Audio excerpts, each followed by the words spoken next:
Le privilège de la conférencière, c'est d'avoir le droit d'enlever son masque. Bon, ben bonjour à tout le monde. Je pense que l'équipe du club devait savoir qu'il me faisait plaisir en m'invitant. Pourquoi je vais traiter de ce sujet-là? En fait, c'est un sujet qui est très important en sciences, au travers des mathématiques, de l'économie et de l'informatique, et qui est peu connu des mathématiciens. Moi, je ne connaissais pas le sujet. C'est moi qui me suis occupée de faire proclamer la Journée internationale des mathématiques le 14 mars par l'UNESCO. Et l'an dernier, on cherchait un thème pour l'année. On avait choisi les mathématiques pour un monde meilleur. Et c'était un sujet qui cadrait très bien dans ce thème-là. Donc, c'est là que j'ai démêlé le sujet en me disant que le sujet, d'ailleurs, méritait d'être mieux connu des mathématiciens. Vous allez voir, d'ailleurs, les techniques. Bon, là, je vais vous présenter des petits problèmes amusants.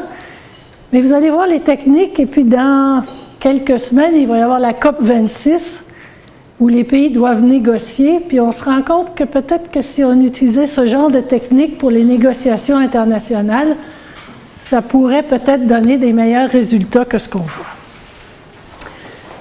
Donc, nous avons des goûts différents, des besoins différents, des moyens financiers différents. Donc, qu'est-ce que ça veut dire partager équitablement? Bien, peut-être que si on donne la même chose à tout le monde, c'est un peu équitable, mais tout le monde n'est pas également satisfait. Donc, comme je vous le disais, la théorie du partage équitable, c'est un domaine de recherche qui est conjoint aux mathématiques, à l'économie, donc via la théorie des jeux. Et puis, souvent, ça prend des algorithmes quand les problèmes sont gros, donc également en informatique théorique pour la recherche d'algorithmes efficaces. L'idée, c'est que le partage va se faire à l'amiable entre les joueurs, donc les joueurs connaissent leurs goûts, et puis ce n'est pas un arbitre qui va décider qu'est-ce qui est donné à chacun, et comme les gens ont des goûts différents, on essaye de satisfaire chacun. Alors, un certain nombre de questions qui sont étudiées. Comment diviser équitablement les biens d'un héritage, si tous les héritiers n'ont pas les mêmes préférences? Comment répartir équitablement les actifs d'une compagnie en faillite ou ceux d'un couple après un divorce? Comment se partager équitablement les tâches ménagères ou d'autres types de corvées quand les personnes qui font les corvées n'ont pas les mêmes aversions? Bon, comment décider de l'impôt sur le revenu ou d'autres avantages sociaux? Et comment harmonieusement régler des litiges ou résoudre des conflits. Bon, alors aujourd'hui, je vais discuter de questions plus terre à terre. Le partage d'un gâteau entre N convives. Le partage sans jalousie, c'est quoi la différence? On va voir. D'un partage ou de corvée entre 3 personnes. Bon, sans jalousie, ça veut dire que chacun va avoir sa part et puis ne va pas envier la part des autres. Partage équitable des chambres d'un appartement entre N colocataires. Ça peut vous concerner quand vous louez ensemble un appartement. Partage équitable d'un héritage. Alors, que signifie équitable? Donc, première hypothèse, on va faire l'hypothèse que les partenaires ont des goûts différents. Et puis, voici un premier exemple. Donc, Mariam et Cocher veulent se partager un gâteau. Alors, une stratégie qui est proposée par Mariam, eh bien, je coupe en 2 morceaux et tu choisis. Donc, Mariam coupe le gâteau en 2 morceaux. Bon, elle n'a pas un gros appétit, elle a fait un petit morceau, mais elle aime bien les fraises, donc elle serait contente si elle a le morceau de gauche. Mais si elle a le morceau de droite, il va lui en rester pour sa collation de demain. Donc, elle est également contente avec n'importe lequel des 2 morceaux. Et elle dit à Kaucher, tu choisis. Donc, Kaucher choisit le morceau qu'il préfère, et puis Mariam prend l'autre. Donc, Kaucher n'envie pas Mariam parce que c'est lui qui a choisi son morceau. Mariam, elle a choisi 2 morceaux, elle a coupé 2 morceaux qui ont égale valeur pour elle. Donc, elle n'envie pas Kaucher. Donc, c'est un partage sans jalousie. Personne n'est jaloux de l'autre. Maintenant, est-ce qu'il y en a un des deux qui a le beau rôle là-dedans? Est-ce que c'est équitable? Bien, Mariam, elle a coupé en 2 morceaux qui ont la même valeur. Donc, si on regarde chacun des morceaux, c'est valeur 1/2 pour elle. Peut-être que Kaucher, lui, le morceau de droite, il a valeur plus que 1/2 parce que lui, il l'aime beaucoup. Donc, le beau rôle, eh bien, c'est Kaucher qui l'a. Hein? Celui qui choisit est avantagé. Et si Mariam avait dit « tu coupes, je choisis », ben peut-être qu'elle aurait hérité d'un morceau qui aurait eu valeur plus que 1/2 pour elle. Donc, ce n'est pas équitable, parce qu'il y en a un qui a valeur 1/2, puis peut-être que Kaucher, il a valeur plus que 1/2. Est-ce qu'on peut faire mieux? Alors, si Mariam et Kaucher ont des goûts différents, il va même y avoir une stratégie dans laquelle ils reçoivent tous deux une portion d'égale valeur pour les deux, et cette valeur vaut plus que 1/2. C'est ça le partage équitable. Par exemple, chacun aurait une portion qui vaut pour lui ou pour elle 5/8. Ils n'ont pas les mêmes goûts. Comment est-ce qu'on pourrait faire ça? Bien, regardez Mariam, ça vaut pour elle 1/2. Ça vaut pour elle 1/2. Maintenant, supposons que Kaucher, pour lui, ça vaut 3/4.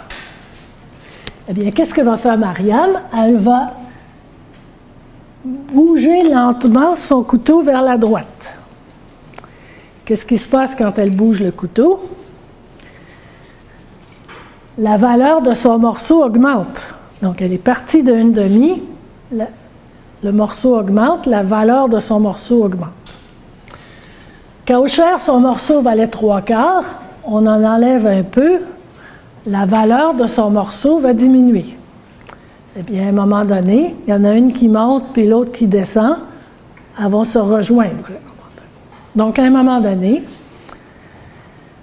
les deux valeurs deviennent égales à un nombre A qui va être plus grand que 1/2. Donc, on a un partage équitable entre deux personnes. Et à ce moment-là, eh bien, Mariam tranche le gâteau à cet endroit. Elle prend le morceau de gauche parce qu'elle l'a augmenté, il valait au début 1/2, puis elle l'a augmenté. Et Kaucher prend le morceau de droite. Ça marche de la même manière pour des partages de corvées entre deux personnes. Donc, dans un partage de corvées, chaque personne veut hériter d'une portion des corvées la plus petite possible. Imaginez que vous ayez les corvées, ben on pourrait dire qu'il y en a un qui fait la vaisselle puis la moitié du lavage et l'autre qui ferait la moitié du lavage et laver les planchers. Bon, Mariam pourrait décider que pour elle, ça a égale valeur. Et puis, Kaucher, elle pourrait dire à Kaucher, ben, choisis ce que tu veux faire et puis moi, je prends le reste. Et puis, ben, la même chose, au lieu de faire la moitié du lavage ou la moitié, ben, on pourrait faire les 3/4 du lavage. Vous pourriez imaginer que les mêmes méthodes vont fonctionner. Donc ici, j'ai dessiné, ça c'est une image prise sur Internet avec un certain nombre de corvées ménagères, laver le plancher, laver le bol de toilette. Et puis là, quand vous tranchez, ben ça veut dire que ça, vous allez faire la moitié de ça, la moitié de ça. Oh, ici, la personne d'en haut va en faire un peu, vous pourriez imaginer.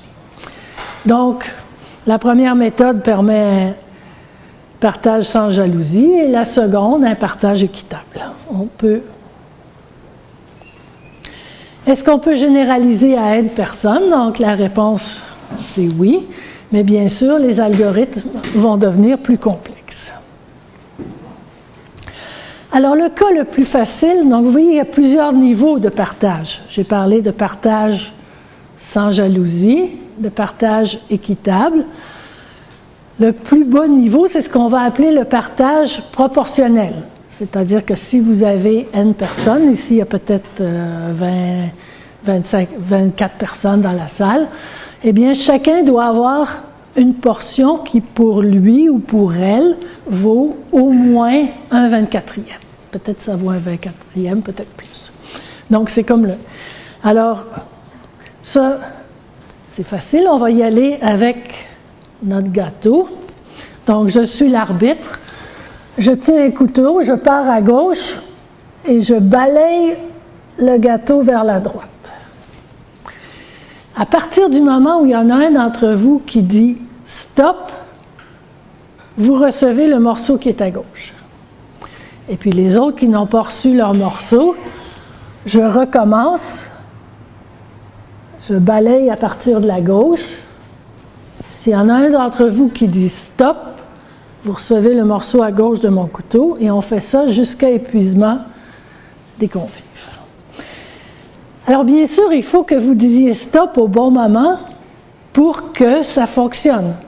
Pour que ça fonctionne, eh bien, quand est-ce qu'un convive va dire « stop », eh bien, quand le morceau à gauche du couteau a pour lui ou pour elle valeur exactement 1 sur n.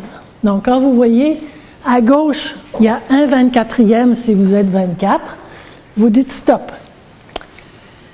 Vous pourriez vouloir attendre, pas dire « stop » tout de suite, en vous disant « le morceau va grossir, peut-être je vais avoir plus qu'1 24e ».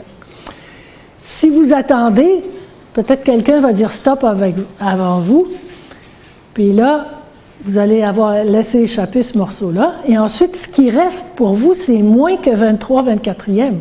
Donc, quand ça va être coupé en 23 portions, vous n'êtes pas sûr que vous allez pouvoir avoir un vrai 24e. Donc, si vous voulez être sûr d'avoir un 24e, quand vous voyez qu'il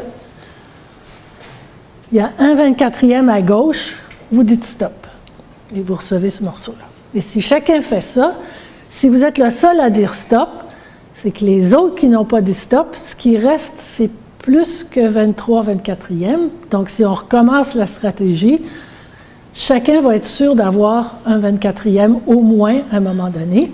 Bien sûr, celui qui est chanceux, c'est le dernier, et au bout, lui, il peut y rester un morceau qui est plus qu'un 24e. Donc, ça, c'est une méthode facile pour partager entre N convives. Par contre, ce n'est pas forcément sans jalousie. Vous n'avez pas voulu prendre de chance, il y avait un 24e, vous avez dit stop, vous avez reçu le morceau, mais peut-être qu'à la fin, vous dites « oh, lui, son morceau, il est plus gros que le mien. Il est plus beau que le mien, je l'aurais préféré. » Donc, c'est simple, mais ce n'est pas nécessairement sans jalousie. Par contre, si vous aviez attendu, bien, vous ne savez pas quand les autres auraient dit stop, puis peut-être qu'il n'y aurait pas eu un beau morceau comme ça que vous auriez pu avoir. La même stratégie, elle fonctionne pour se partager les corvées entre N personnes. Donc, je balaye les corvées à partir du haut avec mon couteau. Et puis, donc, chacun veut une portion des corvées qui est pas plus que 1 sur N. Mais, donc, qu'est-ce que vous allez faire? Bien, la portion qui est en bas, elle diminue. Puis, quand elle est rendue à 1 sur N, vous allez dire stop. Et vous allez recevoir cette portion des corvées. Si vous attendez pour qu'elle diminue encore, bien là, peut-être que quelqu'un d'autre va dire stop avant vous, puis vous allez l'avoir échappé, puis là, vous pourriez avoir plus qu'un sur N.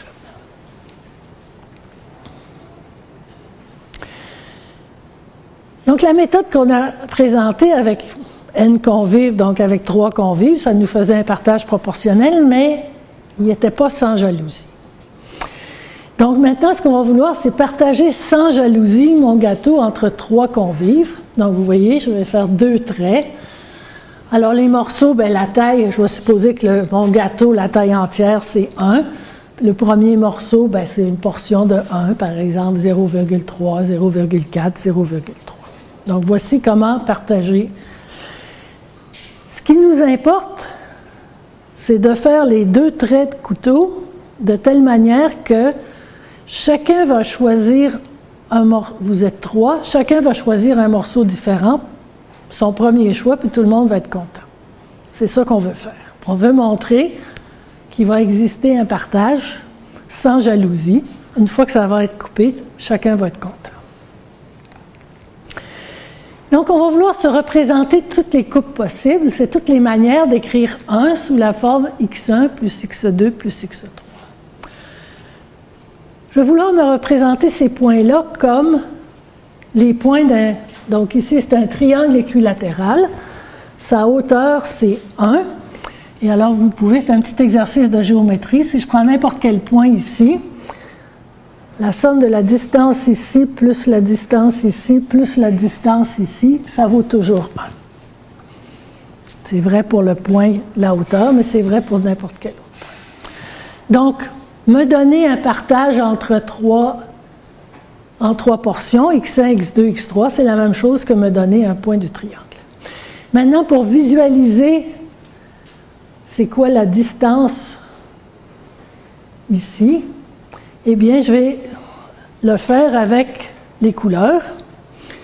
Donc, la couleur d'un point ici, c'est un mélange de rouge, de vert et de bleu. Mais la couleur de ce point-là, la quantité de rouge, c'est la distance à ce côté-là. La quantité de vert, c'est la distance à ce côté-là. Et la quantité de bleu, c'est la distance à ce côté-là.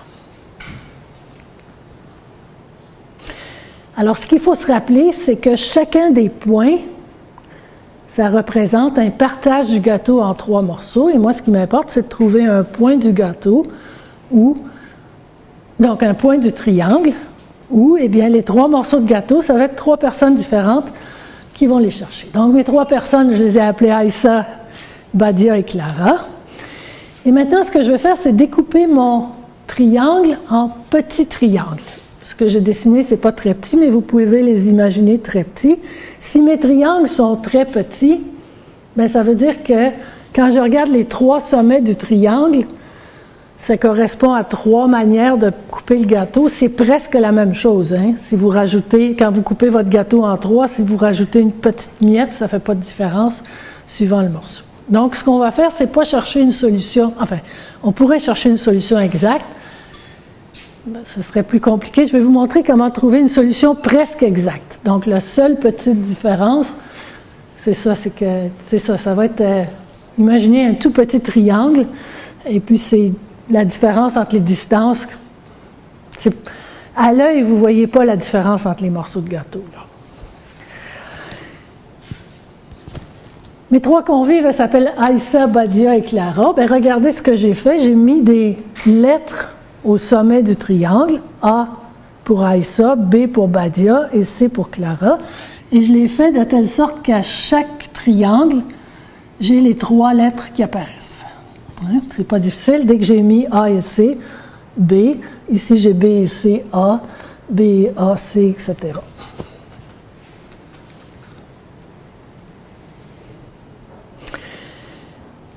Alors maintenant, donc, comme j'ai dit, quand je suis à un sommet du triangle, ici, donc ce sommet-là, ça veut dire que mon morceau, le morceau de gauche va avoir cette taille-là, le morceau du milieu va avoir peut-être cette taille-là, et le morceau de droite va avoir cette taille-là. Je dis à Badia, étant donné cette taille des morceaux, donc quand je suis sur ce point-là, ça dit ces 3 morceaux-là, lequel tu choisis? En ce point-là, c'est une autre coupe du gâteau, les morceaux n'ont pas la même taille. Je dis à Aïssa, choisis lequel des 3 tu veux. Je fais la même chose en chacun des sommets du triangle. Sur le bord, ici, quel morceau va choisir la personne? Mais quand je suis sur le bord, je n'ai pas de rouge ici en bas. Donc, personne ne va choisir le morceau qui correspond à la quantité de rouge, le morceau de gauche. Donc, sur le bord, que ce soit Aïssa, Badia ou Clara, elles vont choisir le morceau 1. Ici, je n'ai pas de bleu. Le bleu, c'est le morceau 3. Donc, sur le bord, les gens vont choisir le morceau 1 ou le morceau 2, mais pas le morceau 3. Sur ce bord-là, le morceau 2, mes 2 couteaux, il n'y a pas de morceau du milieu. Personne ne va choisir le morceau du milieu, il est vide. Donc, les gens choisissent le morceau 1 ou le morceau 3. Maintenant, dans les coins, j'ai 2 morceaux de taille 0 plus tout le gâteau. Tout le monde va choisir tout le gâteau qui peut se retrouver à droite des 2 couteaux, qui peut se retrouver, les 2 couteaux peuvent être ensemble au milieu ou ils peuvent être à gauche. Les 2 couteaux peuvent être des 2 bords ou ils peuvent être de l'autre côté. Alors, voici un exemple de choix. Donc, sur le bord, je n'ai pas le choix, il faut que je mette des 2 ou des 3. Ici, je vais mettre des 1 ou des 3. Ici, des 1 ou des 2. Puis à l'intérieur, je mets n'importe quoi. Et alors, ce qui m'importe ici, c'est que regardez ce petit triangle. Il a des sommets 1, 2 et 3. Il faut se rappeler que mon petit triangle, il est très, très, très petit. Donc, c'est presque la taille, là je l'ai dessiné gros, mais la taille des morceaux, ici, ici ou ici, c'est une miette, ça ne fait pas de différence. Regardez quand je choisis, prenez par exemple le point milieu d'ici, mais regardez ce triangle-là. Ici, Clara avait choisi le morceau 2. Ici, Aïssa avait choisi le morceau 3. Et en haut, Badia avait choisi le morceau 1. Donc, vous voyez qu'avec ce triangle-là, avec cette découpe, les 3 personnes ont choisi des morceaux différents. Alors, j'ai vu dans mon dessin que le petit triangle, il était là, mais la question c'est est-ce que je vais toujours en avoir un? Et c'est un lemme que vous rencontrerez peut-être dans votre carrière, le lemme de Sperner, il est utilisé à plein, il est très important en topologie, en mathématiques, et c'est lui qui va garantir que je vais toujours avoir un petit triangle. Alors, regardons la preuve. Eh bien, je vais appeler porte, donc je les ai dessinés en gris ici, tout côté de triangle qui joint des sommets 1 à 2.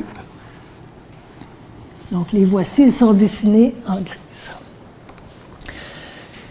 Regardez mon triangle 1, 2, 3.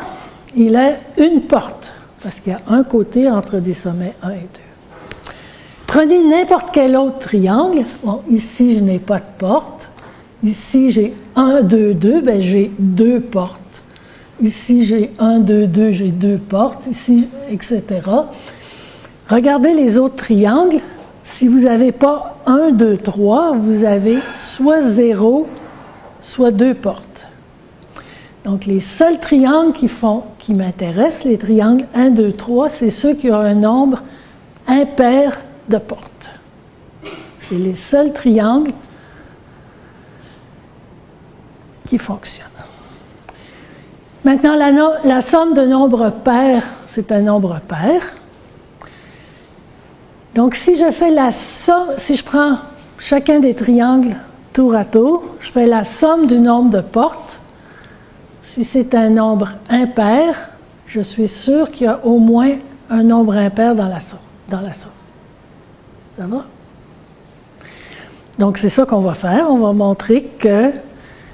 Alors, comme je veux montrer l'existence d'un petit triangle de sommet 1, 2 et 3, bien, je veux montrer que la somme des nombres des portes de chaque triangle, c'est un nombre impair. Maintenant, des portes, on a des portes intérieures à l'intérieur du triangle, puis on a des portes extérieures. Quand j'ai une porte intérieure, bien, je vais la compter une fois, elle est entre 2 triangles. Donc, je vais la compter une fois pour le triangle ici, et puis une fois pour le triangle ici. Je vais la compter 2 fois. Donc, toutes les portes intérieures, elles comptent pour un nombre pair. Et il faut juste regarder les portes extérieures. Bon, ici, j'ai des 2 et des 3, j'en ai pas. Ici, j'ai des 1 et des 3, j'en ai pas. Et ici, bien, je pars de 2 et je finis à 1. Donc, à un moment donné, il va falloir que je change de 2 à 1, donc 2 à 1. Et puis ensuite, bien, si j'ai des portes, bien, si je pars de 1 et que je finis à 1, bien, chaque fois que je passe une porte, il m'en faut une autre pour revenir à 1. Donc, sur ce côté-là, j'ai un nombre impair de portes. Ça va? Donc, au total, eh bien, j'ai un nombre impair de portes. Donc, je suis sûr que j'ai au moins un triangle qui a un nombre impair de portes. Et je vais avoir un petit triangle, 1, 2, 3. En fait, quelquefois, il y en a plusieurs. Ici, si vous regardez, j'en ai un deuxième. La solution n'est pas nécessairement unique. Donc, voici comment on a pu partager sans jalousie notre gâteau entre 3 convives. Bon, ça se généralise avec N convives, c'est parce que, bon, c'est pas exactement le même découpage, mais le lemme de Sperner, c'est encore vrai en dimension N. C'est juste que c'est plus compliqué, je ne vous donne pas les détails, mais ça fonctionne. Bon, un problème maintenant pour vous qui peut-être avez des colocs. Donc, vous avez N colocataires qui se partagent les N chambres d'un appartement. Les chambres ne sont pas de même niveau. Hein. Il peut y avoir une chambre, une belle grande chambre avec une fenêtre ensoleillée, puis il peut y avoir un petit recoin sombre. Il y en a une qui a plus de bruit sur l'air. Bon. Mais les colocataires ont des goûts différents. Donc, il y en a qui préfèrent une chambre plus grande. Il y en a dans les goûts, c'est le budget qui est plus serré. Donc, ils préféraient avoir une moins belle chambre, mais payer moins cher. Certains veulent plus de lumière. Il y en a qui veulent moins de bruit. Donc, ce qui nous importe, c'est de faire la même chose, c'est de dire, au lieu de partager le loyer en parts égales, on va donner un coût de loyer pour chacune des chambres. On va dire, supposons que cette chambre-là, tu payes le 40% du loyer, puis celle-là 25%, puis celle-là 35%. Chacun, pour ce loyer-là, choisit sa chambre préférée. Et ce qui importe, c'est de trouver un partage des loyers de telle sorte que chacun va préférer une chambre différente. Donc, tout le monde est content de la chambre qu'il obtient. Ça prend une hypothèse, parce que j'ai parlé, on peut avoir une chambre très moche. Ça prend une hypothèse, ça prend que, même s'il y a une chambre qui est très moche, si le loyer c'est 0, elle va trouver preneur. C'est ça qui est important. On ne veut pas qu'il y ait des gens qui disent, moi j'ai tellement de budget que même si la chambre vaut rien, et même si la chambre est gratuite, je ne la prends pas. Donc ça, j'ai cette hypothèse-là. Et alors, c'est le mathématicien Francis Su qui a montré qu'un tel partage des coûts existe. On va mathématiser le problème. Donc, on a nos 3 chambres. OK, là, je l'ai écrit avec N chambres, mais ça va... Oui, c'est ça, ça fonctionne avec N chambres. Et puis, on va regarder, le loyer au total, c'est 1. Et puis, la fraction du loyer pour la première chambre, la fraction du loyer pour la deuxième, la fraction du loyer pour la dernière. Donc, x1 plus xn égale à 1. Puis, les xi, c'est bien sûr entre 0 et 1. Si j'ai 2 personnes, x1 plus x2 égale à 1, c'est une droite. Et puis, j'ai le segment de droite ici. Si j'ai 3 personnes, eh bien, x1 plus x2 plus x3 égale à 1, c'est un plan. Si je coupe ici, vous reconnaissez un triangle équilatéral comme celui qu'on a vu tantôt. Si on avait 4 personnes, on aurait un tétraèdre régulier, puis etc. Ensuite, il faut aller dans des dimensions supérieures. Alors, le cas n égale à 2. Donc, Ahmed et Boris doivent se partager les 2 chambres. Et alors, ça, c'est le coût des loyers sur mon segment. Donc, à gauche, ça veut dire que la chambre 2 est gratuite, puis la chambre 1 paye tout le loyer. Puis à droite, c'est le contraire. Et puis quand je bouge, plus je bouge vers la droite, plus le loyer de la chambre 2 augmente. Donc, si je suis à gauche, tout le monde choisit la chambre 2. Elle est gratuite. Si je suis à droite, tout le monde choisit la chambre 1. Donc maintenant, on bouge le long du segment. Le loyer de la chambre 2 augmente, puis le loyer de la chambre 1 diminue. Fait qu'à un moment donné, Ahmed, il va dire, oh, à ce moment-là, les 2 chambres ont la même valeur pour moi. Une qui est plus chère, mais plus belle, puis l'autre moins chère, peut-être, mais moins belle. Et puis, quand je dépasse, si je passe plus loin que YA, Ahmed va préférer la chambre 2. Attendez, à la gauche, non, Ahmed va préférer la... OK, au début, c'est à gauche, et puis au-delà, eh bien,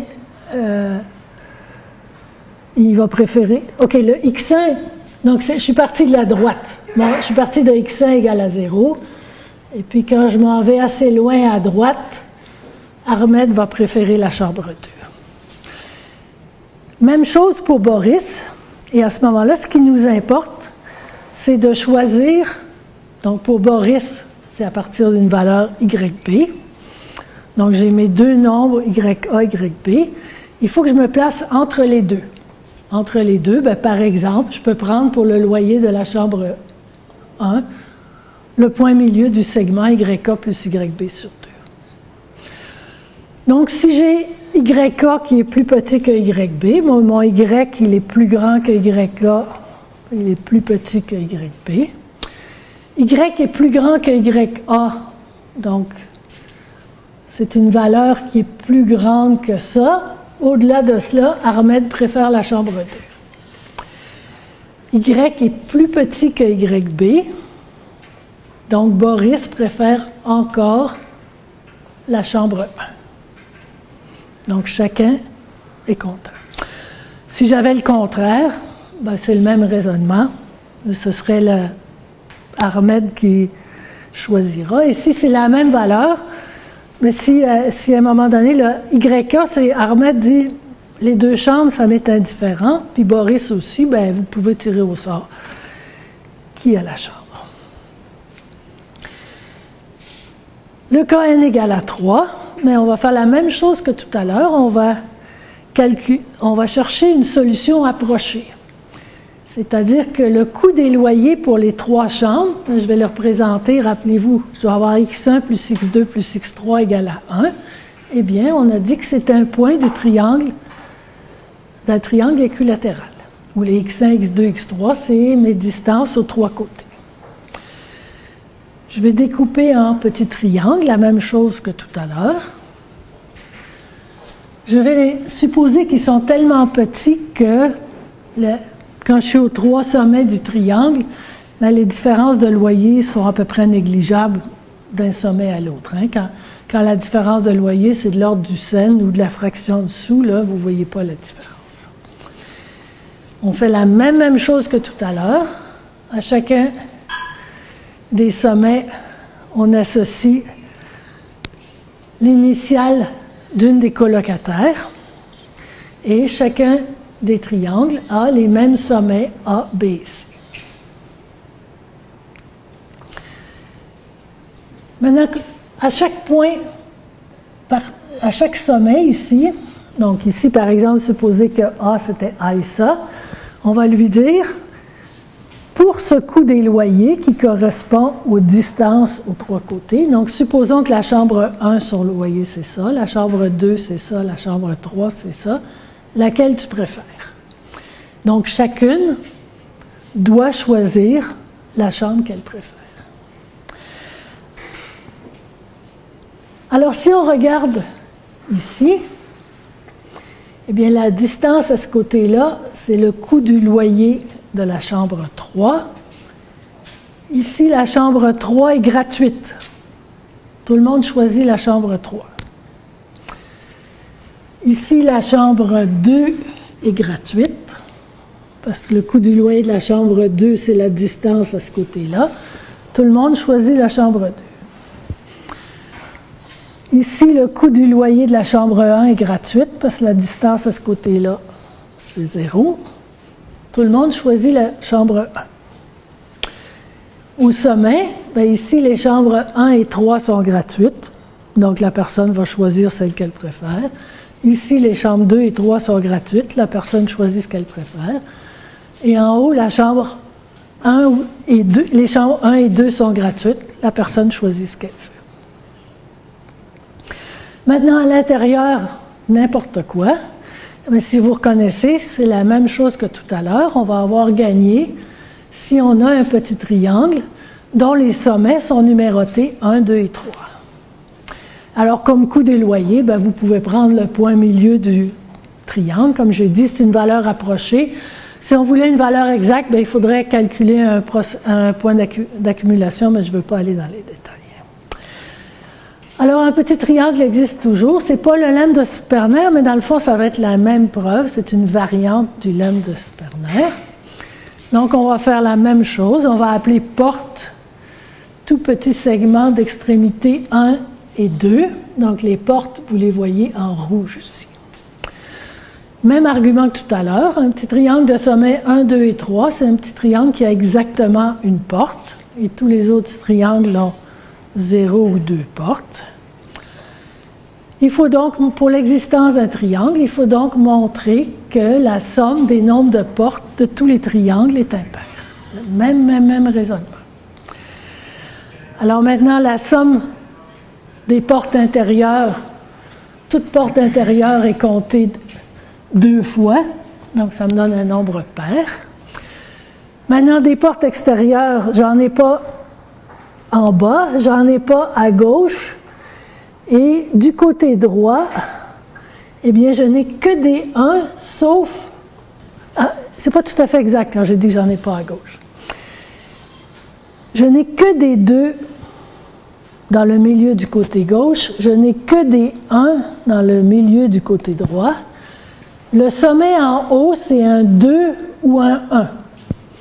Si c'est un 2, j'ai une porte en haut à droite. Si c'était un 1, j'aurais une porte en haut à gauche. Donc, j'ai une porte extérieure. Ça, c'est à cause de mes contraintes sur les bords. Donc, j'ai exactement une porte extérieure, et donc la somme des nombres de portes est un nombre impair.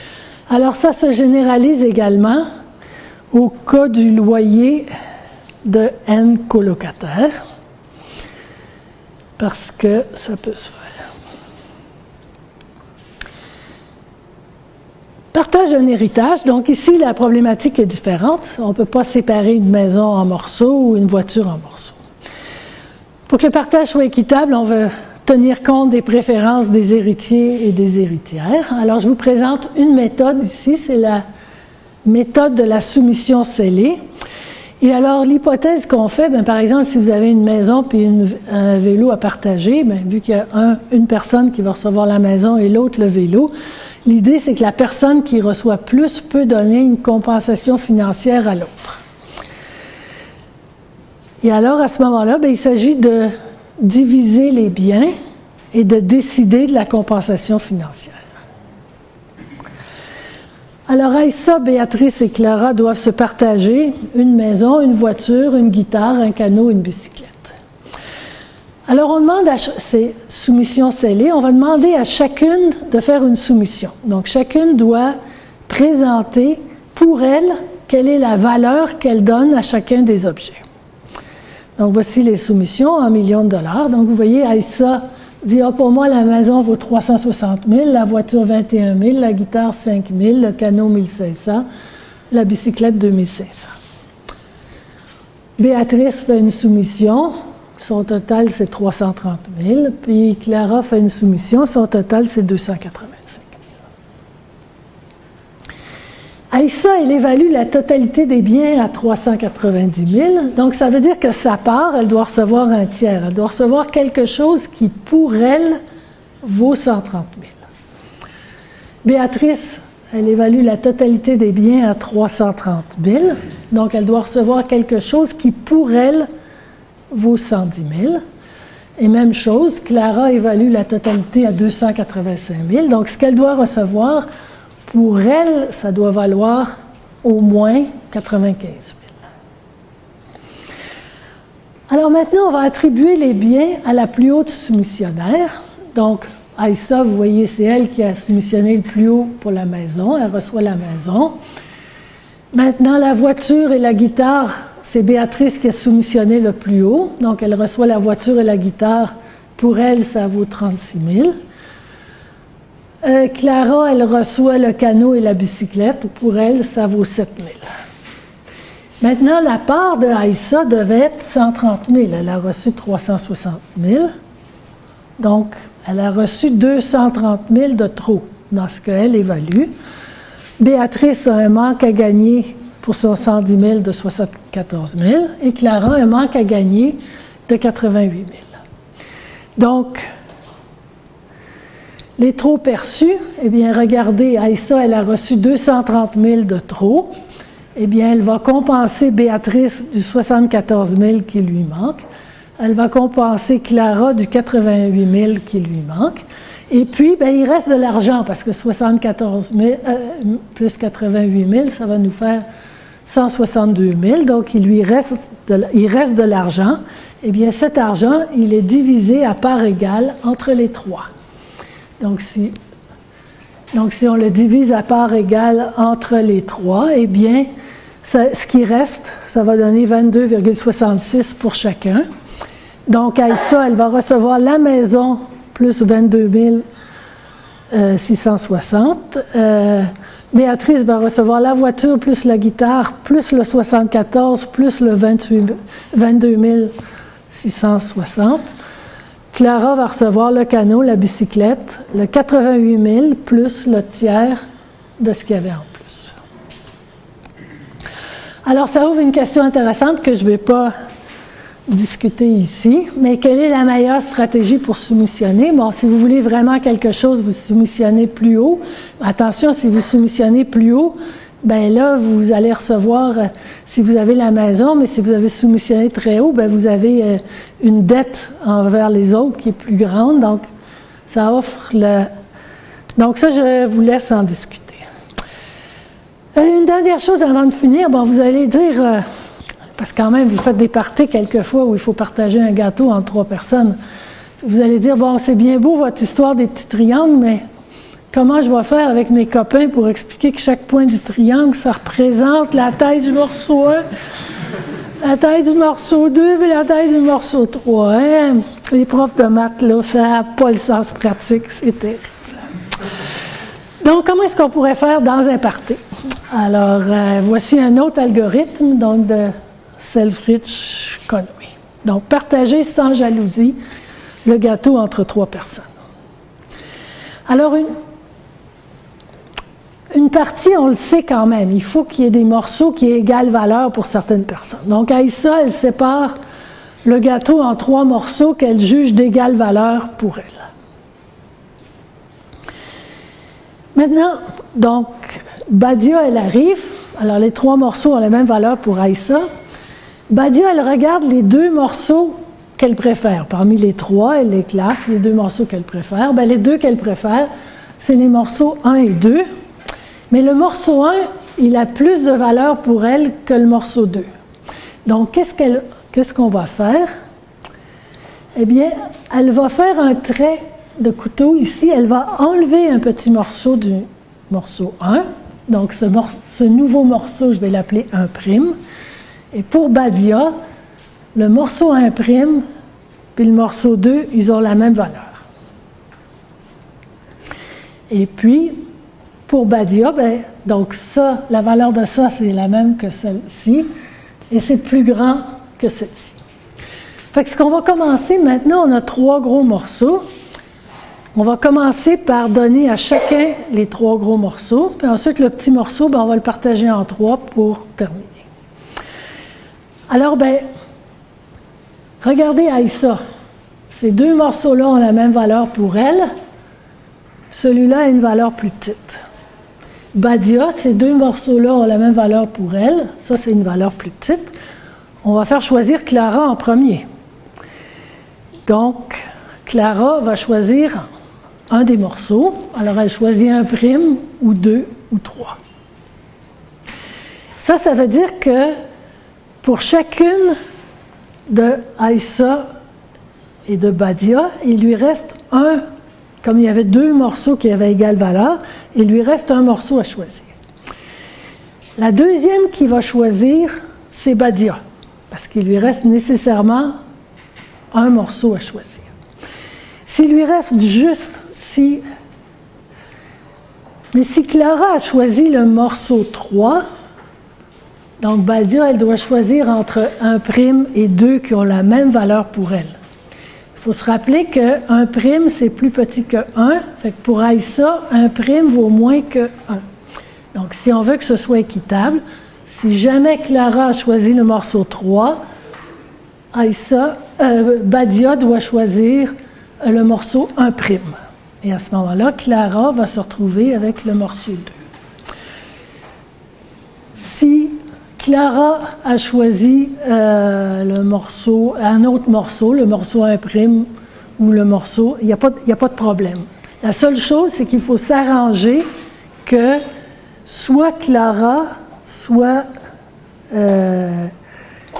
Badia prennent le morceau imprime. Il ne faut pas que Aïssa soit forcée à le prendre, mais il n'y a pas de problème, parce que si jamais, si Clara prend le morceau imprime, ça règle le problème. Si Clara ne le prend pas, Badia peut le prendre parce que il a égale valeur pour elle que le morceau 2. Donc, il n'y a pas de problème.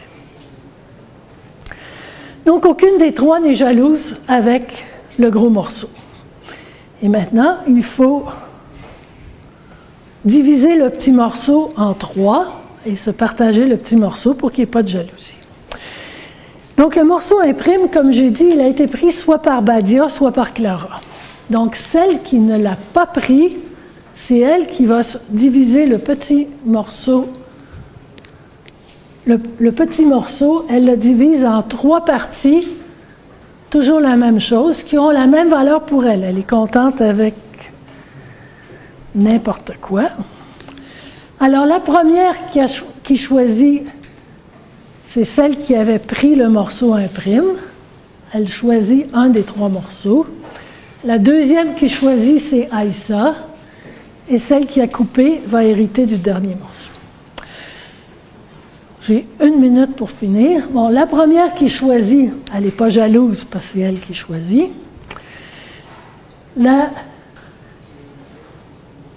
Ensuite, Aïssa en choisit un. Donc, Aïssa, et puis celle qui a coupé, elle hérite du dernier morceau. Elle a coupé 3 morceaux qui sont égaux pour elle. Donc, elle ne sera pas jalouse si elle a n'importe lequel.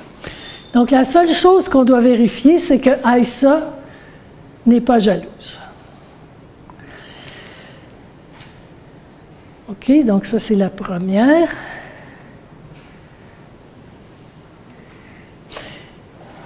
Maintenant, il faut remarquer que la première qui a choisi, elle avait pris le morceau 1'. C'est celle-là qui a choisi.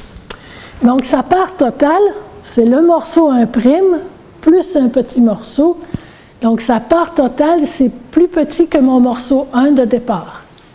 Et pour Aïssa, le morceau 1 de départ, il avait la même valeur que le morceau 2 et que le morceau 3. Donc, c'est clair que Aïssa n'est pas jalouse de la première parce que déjà son gros morceau valait plus que les 2 morceaux qu'a reçu celle qui a pris la part 1'. Est-ce qu'elle est jalouse de la dernière? Mais non, parce que c'est elle qui choisit au milieu, donc elle a choisi avant l'autre, donc elle va choisir le petit morceau qu'elle préfère. Bon, alors voilà comment vous pouvez partager des gâteaux dans vos parties. 3 personnes. OK, merci beaucoup.